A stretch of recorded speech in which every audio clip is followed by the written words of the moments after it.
welcome to Flemington for the start of the 2020 Melbourne Cup Carnival. This magnificent city is once again open for business, and that is great news. Over 4 days, we'll be bringing you 37 races with prize money totalling $24 million. The highlight, of course, being the running of the Lexus Melbourne Cup on Tuesday. Georgie Coughlin, this is the best week in Australian racing. Oh, good morning, Quarters. So thrilled to be here. The roses look magnificent. You and I have garden envy. Do. No crowds, of course, here at Flemington, but it looks spectacular. This is a very unique and historic broadcast of the 160th Melbourne Cup Carnival. The stands are empty, but the stage is set, and we'll be bringing you all the action. So the party is officially underway. Get set for a Melbourne Cup Carnival like you have never seen before.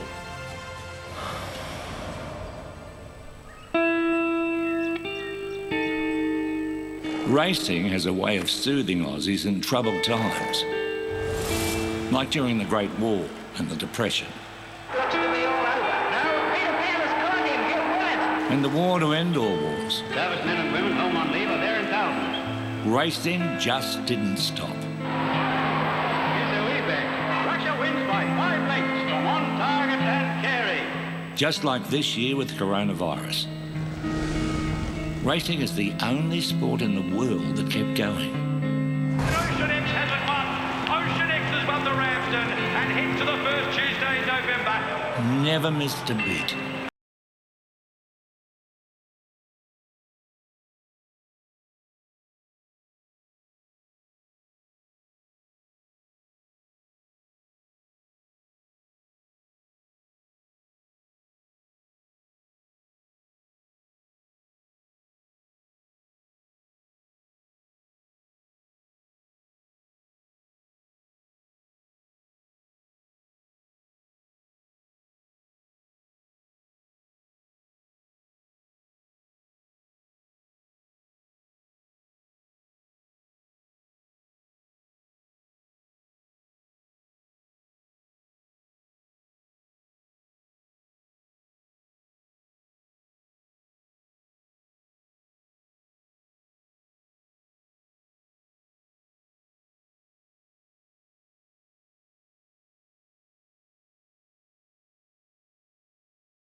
And some of our biggest music acts are out of quarantine and back on stage just for us. Big name celebrities have dropped by too. As well as a diva who's taking on Farah. And the field is set, the race of dreams. In a showdown for the ages. So yeah, this year the Cup Carnival, like a lot of things, is a bit different. But through all the uncertainty, some things stay the same. To go, stalls are back. The Lexus Melbourne Cup will still stop us all. For Australia. Like it has for 160 years. We'll still be watching and cheering.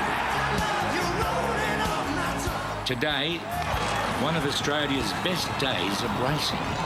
4 Group 1s and the last chance to secure a spot in the race that stops the nation. Welcome to the Melbourne Cup Carnival. Everyone has a ticket and the show goes on. We made it. There's a few nervous moments over the last few months, Georgie, but we're here for the Cup Week. Absolutely, Welcome. Quarters. Welcome. It feels like a privilege to be here. Very emotional watching that opening package after such a tough year. But of course, the Melbourne Cup Carnival has endured so many things, Quarters. Wars, depressions, the Spanish flu, equine influenza, flooding rains, and now a global pandemic. And now for 4 days, you have to endure us.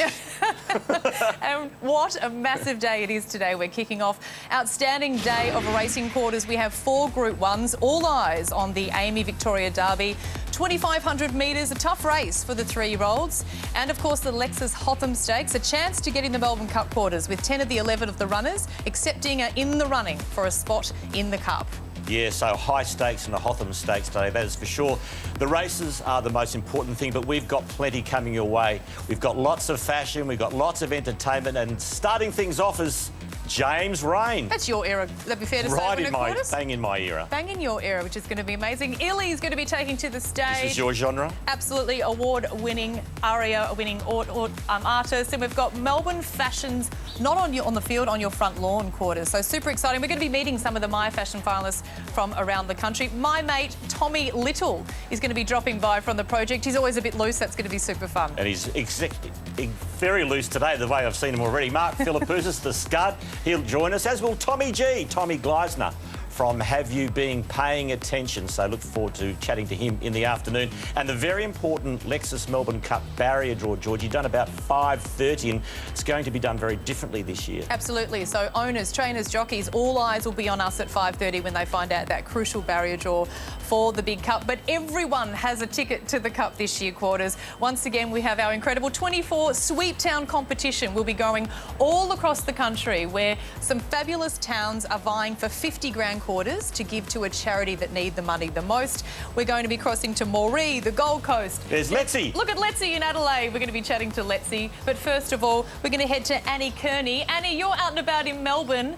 And given that this is the first weekend of freedom for Melburnians, I am tipping, hopefully, Annie, that there's a great vibe out there.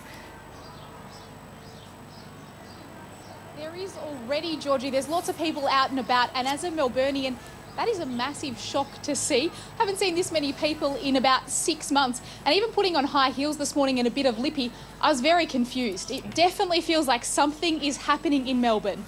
Annie, I think it's fair to say it's been a long time between drinks in Melbourne for us. They started already.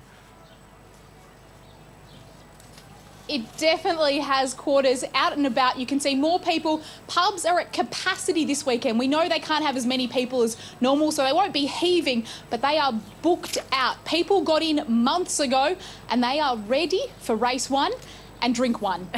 Well, Annie, take it slowly on the champagne from two people who have learned the hard way. We will chat to you very soon. I'll have a drink for you guys later. Good on you, Annie. Well, the good news is that Francesca Cumani will be joining us on Derby Day today and Melbourne Cup Day on Tuesday. Even though she's not with us here physically, she is in Newmarket in England. I think it's a very good evening, Francesca. Hey guys, hi Georgie, hi Quarters, hi all the Channel 10 crew, and hi to everybody at home. I've got to say, I am completely gutted that I can't be there for this year's Melbourne Cup Carnival. First time in 14 years. Wow, that makes me sound old. But I've got to say, the good news is that you at home are in the best seat in the house to enjoy Derby Day, enjoy Cup Day, and the rest of the week as we bring the action to you. And we want to hear how you guys are enjoying the racing at home as well. I will be at my home, just on the other side of the world in the UK, just finishing up a few chores here in the stables before I go get changed and come and join you guys.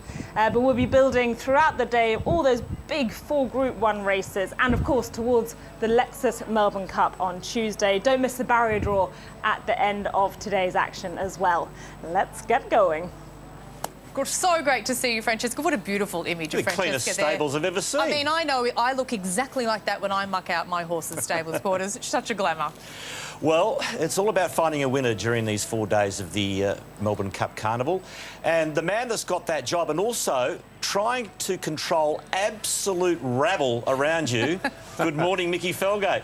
Good morning, Quarters and Georgie. It is so good to be here at fabulous Flemington once again for the pinnacle of Australian racing. We know it's been a tough year 2020. We're going to have some fun. We're going to find you winners. We're going to bring you all the action. The crowd may not be here, but the stars are the heroes that we love, the equine animal. We will be following all of their movements throughout Cup Week and also the most courageous sports people on the planet, the jockeys. And we've got a Group 1 team lined up ready to find you all the winners and bring you the action throughout Cup Week, including David Gately, one of the best form analysts in the world. Great to have you back, Gator. And also James Winks, 5-time Group 1 winning jockey. Great to have you on board as well, Winksy. Gator, Derby Day. It doesn't get any better than this. No, it doesn't. It has a camouflage jacket from Francesco. I went to buy one of them, I just couldn't find one. But look, it is very different this year, 2020. Everything's different, as we know. But one thing, and some things remain the same, and this is our greatest day, and can't wait for it. I thought, when you told me I was working with Winx, it's not quite what I had in mind, but still good. Yes, not the four-legged Winx, but this is just as good. And we're looking to get in your insights from the jockeys, James. Great to have you part of the 10 coverage. Morning, Michael. Morning, Garden. All the audience at home.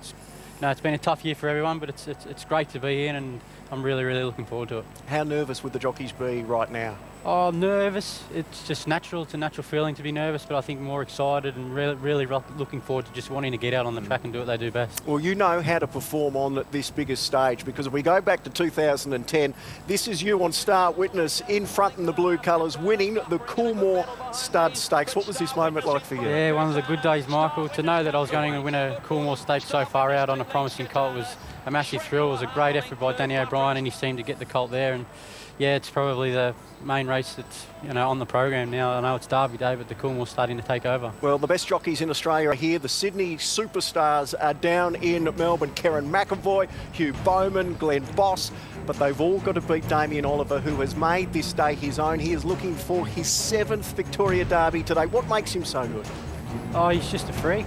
Like you said, he's going for his 6th. There were some amazing big names that you've mentioned just there. They're world-class riders, but Ollie's name always somehow finds its way back up to the top, and like you said, he's going for 7, so an unbelievable effort. Yeah, he's on the favourite young Verter today. This is the best day of racing in Australia. Every group race, or every race is a group race, 4 Group 1s, and the feature is the Amy Victoria Derby, $2 million in prize money. Throw in the lead up to the Oaks, the Wakeful, and the last chance for you to win a ticket into the Melbourne Cup with the Lexus Hotham Stakes as well. And it wouldn't be Channel 10's Cup coverage unless we had Peter Moody, the man who guided Black Caviar, the champion, through her unbeaten run, and on this day in 2001 won his very first Group 1 in the Derby with Amalfi, and he's back doing what he does best now, training as well as working with us. Moods, great to have your company. Great to be here, Michael. Good morning to you and all the viewers at home.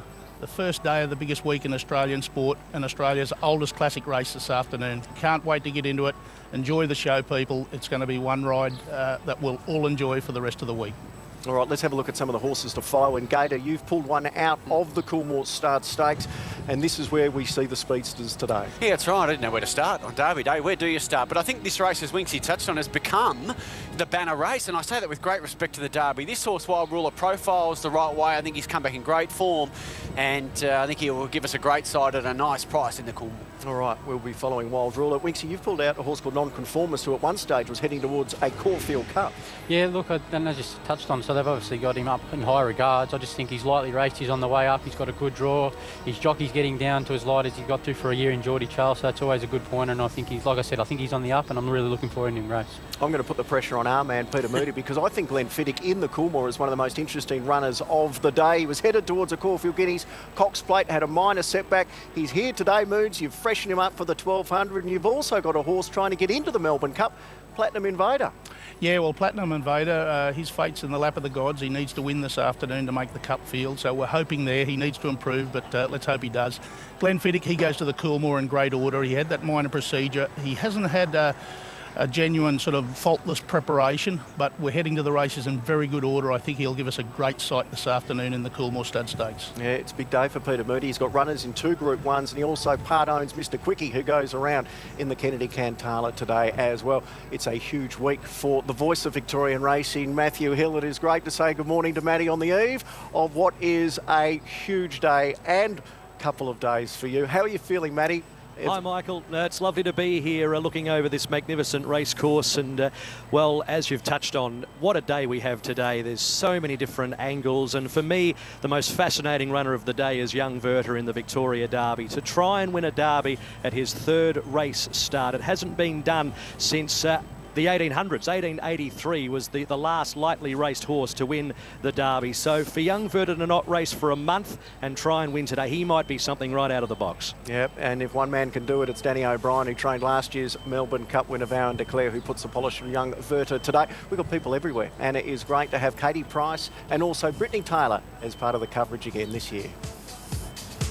We're here in the stalls where horses are arriving by the minute, and Katie, behind every horse that walks through the gates behind us is a whole team of connections with dreams just waiting to be realised. Yes, Britt, there's going to be some magnificent stories today. I'll be catching up with the trainers and strappers who put so much love and care into every one of these runners. The one I'm most looking forward to catching up with is Dennis Pagan, the two-time AFL Premiership coach who saddles up Johnny Get Angry in the Derby. It's just his 12th runner he's had in his career. He's only been in the game for 6 months, so what a dream that would be if he can salute. And you know what I love is the fact that he has given Lockie King a go. So many trainers put a senior on in these big races, but he said he's had so much success looking after the young guys during his AFL career.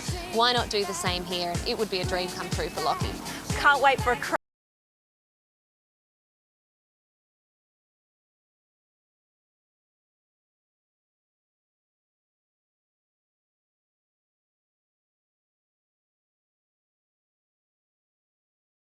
And in the Giddy Up tipping competition, there is more than $25,000 in cash prizes to be won. All you need to do is visit 10play.com.au/giddyyup. It is free to enter. Take on Gator, take on all of our experts. Most importantly, take on Quarters, because he thinks he is the best judge of anyone here over Cup Week. Georgie, I'm not sure about that, but we're going to have a lot of fun with this Giddy Up tipping competition throughout the week. Oh, Michael Felgate, thank you. I'm going to be relying on your expertise and wisdom to beat Quarters, but as you said, we're setting, is Michael, it's not very hard. I mean, are you really that bad? Well, I have been known to struggle in years gone by, but I have a secret weapon this year. Who is it? It's called he's called the Brandy Man. The Brandy Man. Hang with me and the Brandy Man will deliver in spades. We're going to take a break. Tommy Little will be coming up shortly, as will Johnny Letts. We're going to the Gold Coast to see their fashion, where bling will be the thing. And don't forget, today we've got some fantastic musical acts as well. When the shops are all closed.